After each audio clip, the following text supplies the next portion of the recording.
Good morning, students.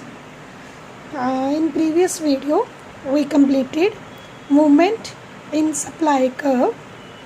Movement in supply curve, that is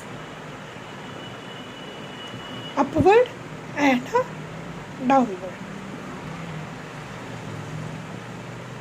and that is also called extension and contraction. Okay बेटा, यहाँ तक clear हो गया था आपको. Today I am going to start our next topic that is very important, shift in supply curve. Again shift is due to two types. First of all, there is an increase in supply, then there is a forward shift, and there decrease in supply, then there is a backward shift. As we know, movement in supply curve is due to only change in price, that is price increase, supply also increase, price decrease, supply also decrease. Shift in supply curve is there due to other factors that affect the supply in the market.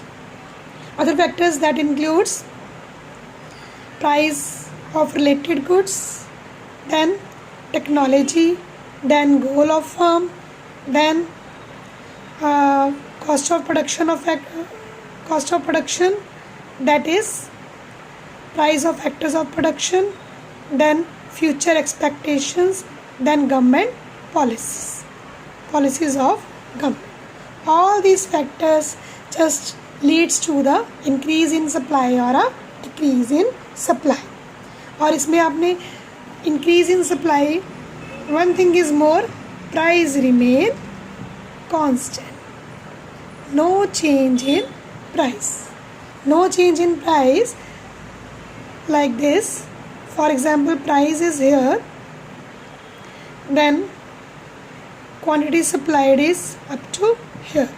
और अब जो भी ये factors हैं, अगर उसके favour में है, सब प्रोड्यूसर के कॉस्ट ऑफ प्रोडक्शन रिड्यूस हो रही है, या रिलेटेड गुड्स के सब्स्टिट्यूट गुड्स के प्राइसेस मार्केट में कम ज़्यादा हो रहे हैं, या टेक्नोलॉजी हमने इम्प्रूव कर ली है, या हमारा गोल क्या है टू इंक्रीज़ मैक्सिमम सेल, या हमारी फ्यूचर एक्सपेक्टेशंस में हमें लगता है कि हमारी फ्यूचर एक्सपेक्टेशन, हमारे गोल हमारा चेंज हो गया, या एंटरप्रेन्योर का डिसीजन चेंज हो गया. All these factors has effect the supply. So first of all, if there is a initial there is a supply is here, any reason, any factors affect the supply. For example, government policy, government taxation policies change कर दी, reduce कर दी, या हमें कोई subsidy offer कर दी, then there is a same price पे भी क्या होएगा, supply will increase and supply curve will shift from S to S1. And quantity is increased from Q to Q1.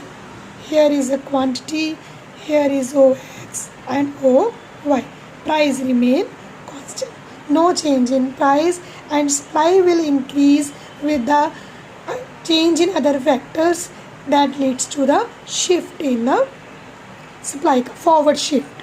That is called a increase in supply. और इसमें से कोई भी factors आपके ऐसे बुक में गिवन है, तो कोई भी फैक्टर्स आपको आ सकता है, उसके अकॉर्डिंग ही आपने डायग्राम बना के उसको एक्सप्लेन करना है. For example, here is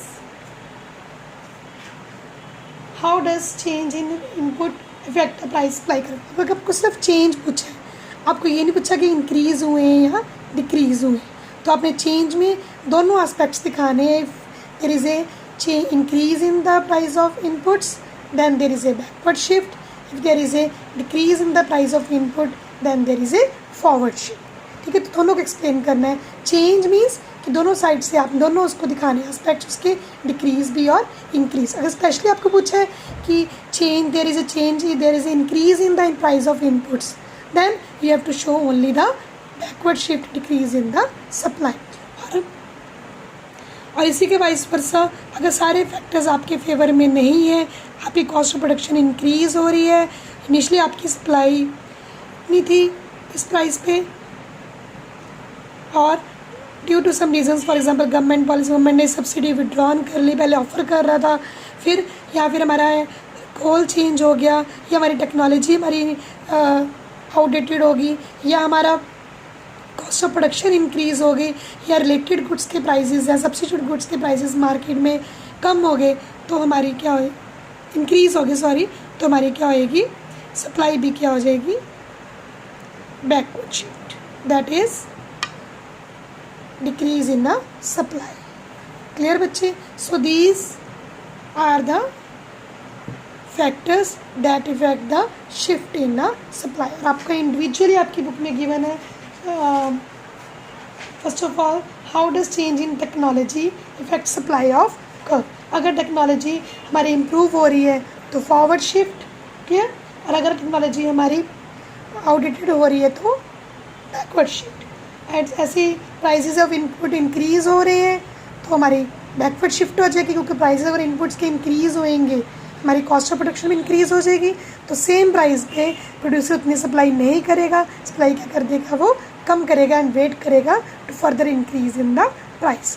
similarly अगर चेंज इनपुट प्राइसेस में कम हुआ है, ठीक है, हमें रॉ मटेरियल कम कॉस्टली चीप हो गया, कॉस्टली नहीं रहा, तो हमारी सप्लाई क्या हो जाएगी, सेम प्राइस पे क्या हो जाएगी, फॉरवर्ड शिफ्ट। और ऐसे ही आपने कोई भी एस्पेक्ट्स आपको पूछता है उसको एक्सप्लेन करना है, देन डायग्राम को एक्सप्लेन करना है आपने ऑब्जर्वेशन के, देन आपका क्वेश्चन वो कंप्लीट होगा। क्लियर बच्चे? Then GST and supply curve. GST means tax imposed by the government, that means it leads to the backward shift in the supply. Then subsidy, that means that is offered by the government, then there is a increase in supply. If subsidy is withdrawn by the government, then there is a decrease in the supply. And price of related goods, that is अगर substitute goods के prices market में rise हो जाते हैं तो producer supply भी क्या कर देगा, लेस करेगा, क्योंकि वेट करेगा, क्योंकि मैक्सिमम कंज्यूमर शिफ्ट हो जाएंगे हमारे प्रोडक्ट पे, तो we have to wait to increase the supply at a same price. ठीक है, और इसका वाइस वर्सा अगर सब्सिट्यूट गुड्स के प्राइसेस डिक्रीज होते हैं। ठीक है बच्चे, तो आपने सिर्फ एग्जांपल रख लेनी है, जैसे रिलेटेड गुड्स में एग्जांपल है टी और कॉफ़ी, आपने एग्जांपल को माइंड में रख के उसका एक्सप्लेनेशन देनी है। ठीक है बच्चे, देन आपकी बुक में डिफरेंसेस गिवन है, जैसे कि डिमांड में हमने किए थे वो सेम डिफरेंसेस आपने सारे प्रिपेयर करने हैं। मूवमेंट एंड शिफ्ट में क्या डिफरेंस है, then extension of supply and increase in supply, then contraction of supply and decrease in supply. Clear बच्चे, तो ये डिफरेंसेस हो गए। Then you having next topic that is a price elasticity of supply. Similarly like the demand, price elasticity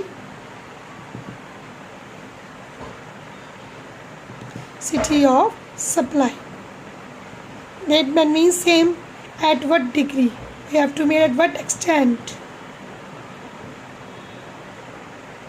as we know कि हमने देखा कि supply increase हो रही है, डिक्रीज हो रही है, कुछ चेंज आया है, तो कितना चेंज आया है, दैट कितने एक्सटेंट तक चेंज आया है, that is major with the same formula, elasticity of supply is equal to percentage change in quantity supplied over percentage change in price, that is change in quantity over quantity into price over change in price. Similarly जो आपने numericals and demand में complete किए थे same वैसे ही है, simple आपने इसमें क्या है, नेगेटिव का साइन जो है वो नहीं लगाना, not imposed negative sign in front of the formula.